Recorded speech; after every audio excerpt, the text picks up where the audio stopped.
පොලිසියෙන්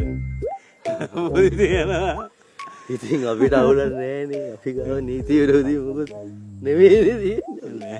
අපි ගාව නීති විරෝධී නෑ හරිද?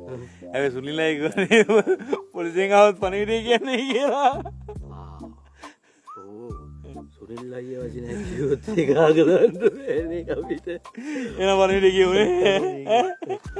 රාමි පොලිසිය මහත්තයා මාතෘ දෙන්න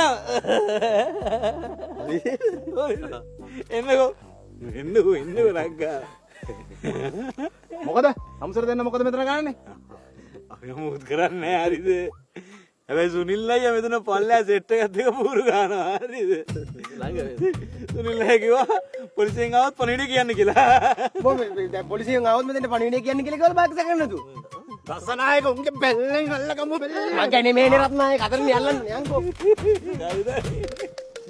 මේ ඒ වුණාට මට නොතේරෙන මොකක් හරි අවුලක් තියෙනවා වගේ නේ නෑ අවුල් සින්න නෑ සුනිල් අයියා කිව්වේ පොලිසියෙන් ආවොත් පණිවිඩය කියන්න කියලානේ ඒක අපි කිව්වානේ අල්ලූලෙක් කර ලූලේ නෙවෙයි ආවයි කොකෙක්